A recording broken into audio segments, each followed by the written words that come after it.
decided now it's warm to he's looking at me a lot. Hey, all right. Hi.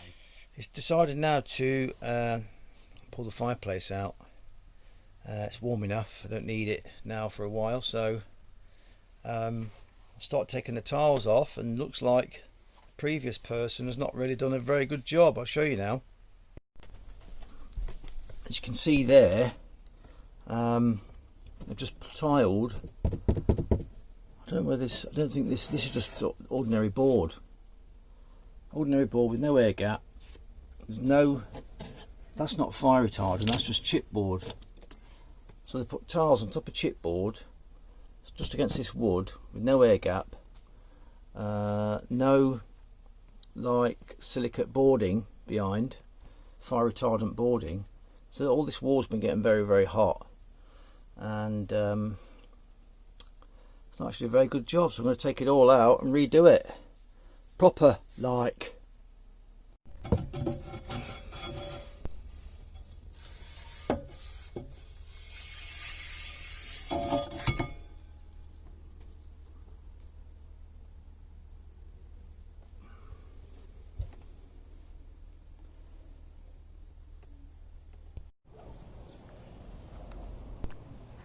This section came out quite easily. There's no bolts on it, so I might have to, drill it and bolt it. Also, I didn't film taking the fire out because I asked my lad to give me a hand. We just got on with it and setting the film up, and the tripod and everything. It's a logistical nightmare sometimes. So we just got on with it and put the fire outside. That's going to be on a later film, that one.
Directly behind this wall is just chipboard, so I took the whole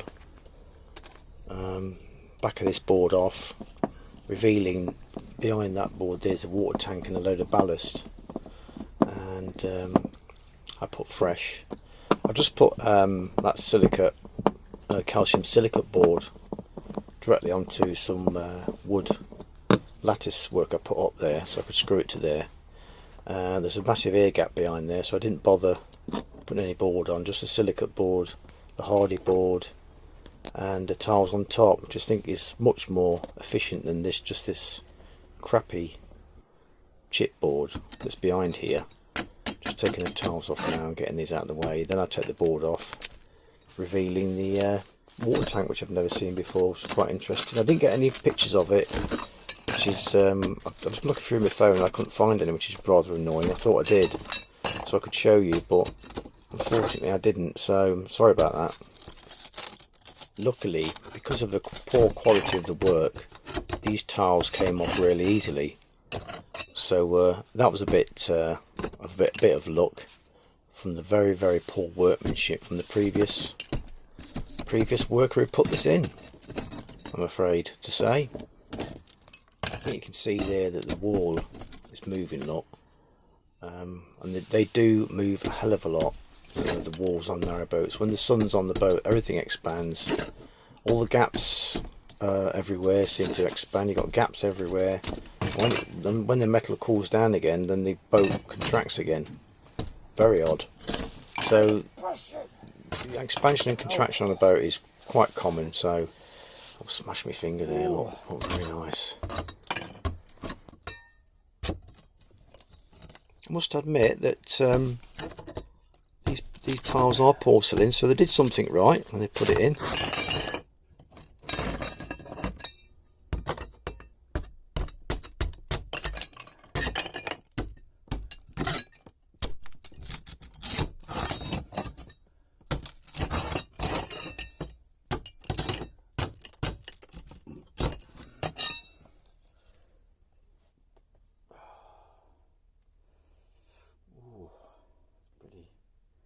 Oh, that was painful. Swollen up for the next couple of days. I've still got the scar now, about a week later. Not only that, when I took the fire out, I dropped the fire on my finger at the same time. See, the board's going to come out there. Like, I'm trying to take that board off. All that board comes off. I'll just rip all that out and discard of it appropriately.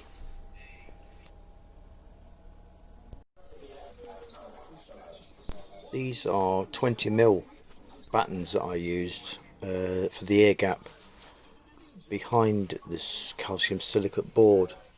Just says in the instructions an air gap of 10mm, but I used 20mm.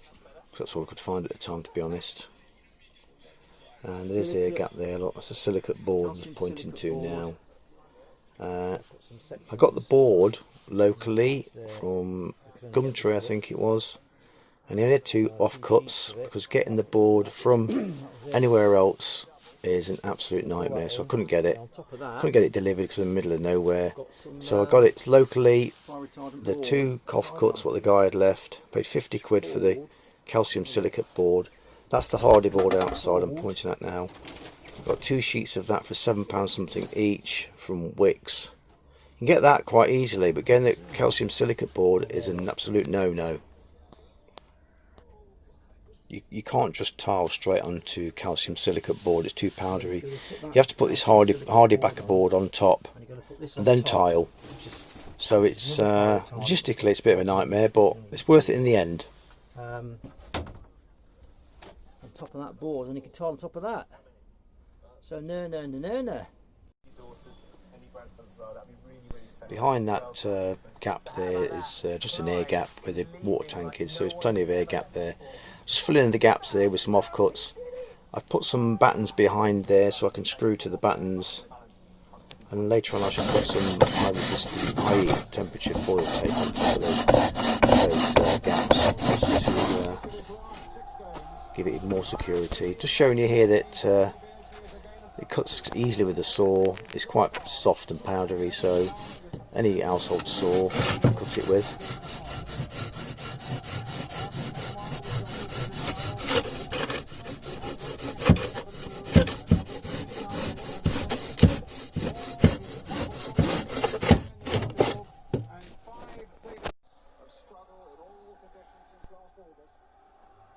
There we are, just filled in the gaps there.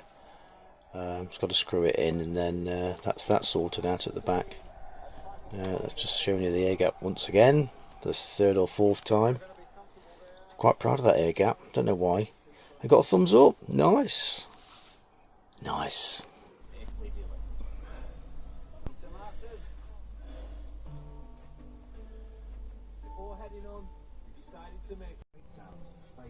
This is a foil tape that is heat resistant. So just to fill in the gaps and to finish it off, screwed it all to the battens now at the back. I keep showing it, I don't know why, but there it is. I'm going to climb in there in a minute and carry on doing that. And there's your hardy backer board. Just a little bit of information there for you, just showing you that this side has to be the tile side. See the indentations in there, that's got to be facing towards the tiles. And then there's your calcium silicate board and your hardy board on top, with those indentations this side so the tiles stick to it properly. All screwed on now, look. All nicely done there. Yeah, we know got that bit wrong, never mind. That's all done there, and that's screwed on, ready for tiling. And there's the tiles. I've also sprayed that. I'm not going to show you not the leg, just that stove there I've sprayed. But I'm going to show you a film on that later, what I've done to it. Alrighty. spray the chimney. So we're getting there. We've got the thumbs up. I've just come back from fetching the tiles. I always laugh at myself when I'm recording myself. I just find it funny. Got the tiles from Topps Tiles in Oxford, and I couldn't get the colour that I wanted in the little tiles, porcelain. It's not as easy getting porcelain tiles because the heat resistant qualities of it. I had to get the floor tiles to accommodate that heat thing, you know. So I've got these tiles now, but they are large ones, but I think it look good in the end, around the back and on the fire. I'll just show you now and have a look. That's the tiles there, look, that I'm fitting. They are large ones. I've got 2 boxes of it, but I might just get away with 1 box. I can take the boxes back. I'll tell you something now, a logistical nightmare getting across that field. The van's parked right in the distance there, and the field's not very even, as you can see there. It's right over there somewhere. Well, to get this little trolley, my lad, he pulled a little trolley, bless him, all the way down the path back to the boat with a bag of that Topps Tiles adhesive there. Look, this is way too much. But you know what, trying to get anything now at the moment is absolute pain in the arse. Queuing up, when you get in there they ain't got it, so you're queuing up for an hour, then you've got to go in and they ain't got what you wanted, then you've got to spend another hour queuing at another shop trying to get in there. I just gave up, went to one shop and got it all in the end.